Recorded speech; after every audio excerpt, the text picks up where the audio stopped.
Welcome to KRR kitchen. இன்றைக்கி நம்ம கிச்சனில் ஒரு சூப்பரான கேக் ரெசிபி தாங்க பார்க்க போகிறோம். இந்த கேக் நம்ம முட்டையெல்லாம் சேர்க்காம, அதுவும் அவன்லாம் தேவைப்படாது, குக்கர்லேயே எப்படி செய்கிறதுன்னு பார்ப்போம். ரொம்ப சாஃப்டாக அருமையாக செய்யலாம். வீட்டில் இருக்கக்கூடிய பொருட்களை வச்சு எளிமையாக சூப்பரான டேஸ்ட்டில் ஒரு சூப்பரான கேக் எப்படி செய்கிறதுன்னு பார்ப்போம் வாங்க. அதுக்கு முன்னாடி நம்ம சேனலை இப்போ தான் ஃபஸ்ட் டைம் பார்க்குறீங்கன்னா சப்ஸ்கிரைப் பண்ணி வச்சுக்கோங்க. கூடவே பெல் சிம்பல் ப்ரெஸ் பண்ணி ஆளுங்கிற ஆப்ஷனையும் ப்ரெஸ் பண்ணி வச்சுக்கோங்க. அப்போ தான் நான் போகிற வீடியோஸ் எல்லாம் உங்களுக்கு தொடர்ந்து நோட்டிஃபிகேஷனில் உடனுக்குடனே கிடைக்கும். இப்போ வாங்க அந்த கேக் ரெசிபி எப்படி செய்கிறதுன்னு பார்த்துடலாம்.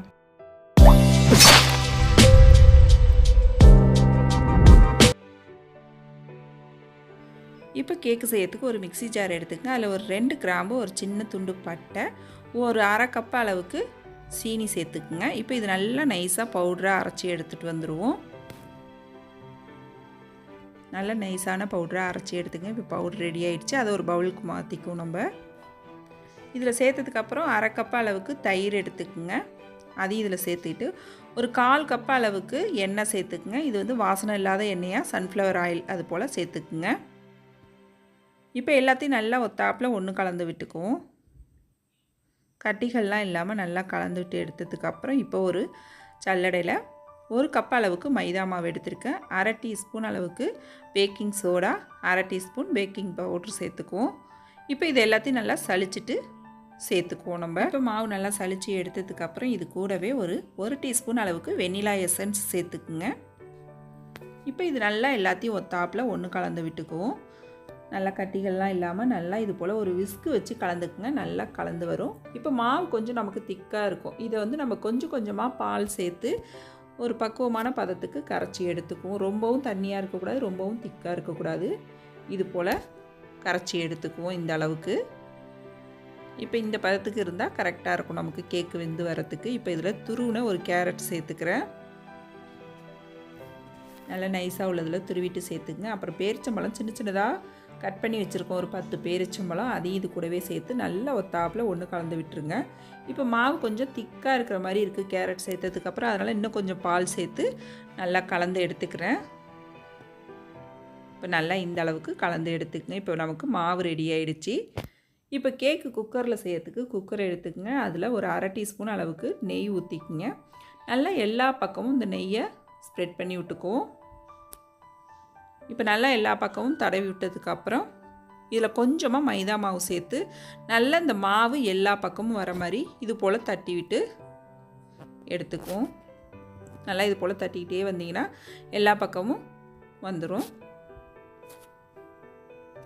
இப்போ எல்லா பக்கமும் படிஞ்சதுக்கப்புறம் மீதம் இருக்கிற மாவை நம்ம கீழே கொட்டிடுவோம். இது போல் நல்லா ரெடி பண்ணி எடுத்துக்குங்க.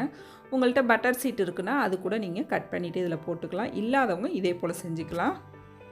இப்போ நம்ம கலந்து வச்சுருக்க அந்த கேக் மாவை இதில் ஊற்றி நல்லா இது போல் தட்டி விட்டுருங்க. உள்ளே ஏர் இல்லாத அளவுக்கு இது போல் நல்லா தட்டி விட்டு ரெடி பண்ணிக்கங்க. மேலாப்பில் இன்னும் கொஞ்சம் கட் பண்ண பேரிச்சம்பழத்தையும் இதில் சேர்த்துக்குவோம். நான் இன்றைக்கி குக்கர் மூடி பார்த்திங்கன்னா பெல்ட்டோடு தான் போடுறேன். குக்கர் மூடி போட்டு நம்ம விசில்லாம் போட வேண்டியில்லை. இப்போ ஒரு பழைய தோசைக்கல் ஏதாவது இருந்துச்சு அப்படின்னா ஃபஸ்ட்டு ஒரு 5 நிமிஷத்துக்கு ஃப்ரீ ஹீட் பண்ணிக்கோங்க. நல்லா சூடு ஏறினதுக்கப்புறம் குக்கரை எடுத்து அதில் வைங்க. நல்லா ஒரு 5 நிமிஷம் ஹை ஃப்ளேம்லேயே இருக்கட்டும் அடுப்பு.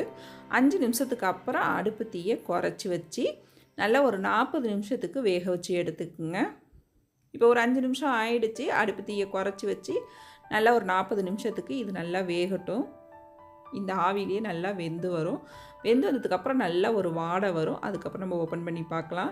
இப்போ பாருங்கள் கேக்கு நல்லா சூப்பராக வெந்து வந்துருச்சு. வெந்துட்டான்னு பார்க்குறதுக்கு ஒரு ஸ்டிக்கு வச்சு குத்தி பாருங்கள். கேக்கு வெந்துட்டுனா நமக்கு ஒட்டாமல் வரும். இப்போ பாருங்கள் நல்லா வெந்துருச்சு. கொஞ்சம் கூட நமக்கு ஒட்டவே இல்லை. இது நல்லா ஆறுனதுக்கு அப்புறம் நம்ம கேக்கை எடுத்துக்குவோம். நல்லா ஒரு 10 நிமிஷத்துக்கு ஆற வச்சு எடுத்துக்குவோம்.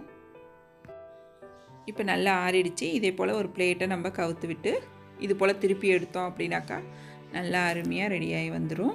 இப்போ பாருங்கள் கேக் ரொம்ப சூப்பராக அருமையாக வந்துருச்சு. நல்லாவே வெந்து ரொம்ப சாஃப்டாக அருமையாக வந்திருக்குங்க. அவ்வளோதான், நம்மளோட கேக் ரெடி ஆகிடுச்சு. குக்கர்லேயும் பாருங்கள் கொஞ்சம் கூட ஒட்டவே இல்லை. இதை இப்போ நான் கட் பண்ணி காட்டுறேன் பாருங்கள்.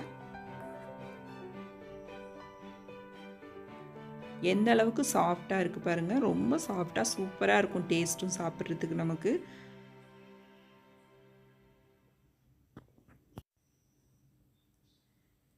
இப்போ நம்மளோட கேக்கு ரொம்ப சூப்பராக அருமையாக ரெடி ஆகிடுச்சு பாருங்கள். ரொம்ப சாஃப்டாக நல்லாவே டேஸ்ட்டாக இருந்துச்சு.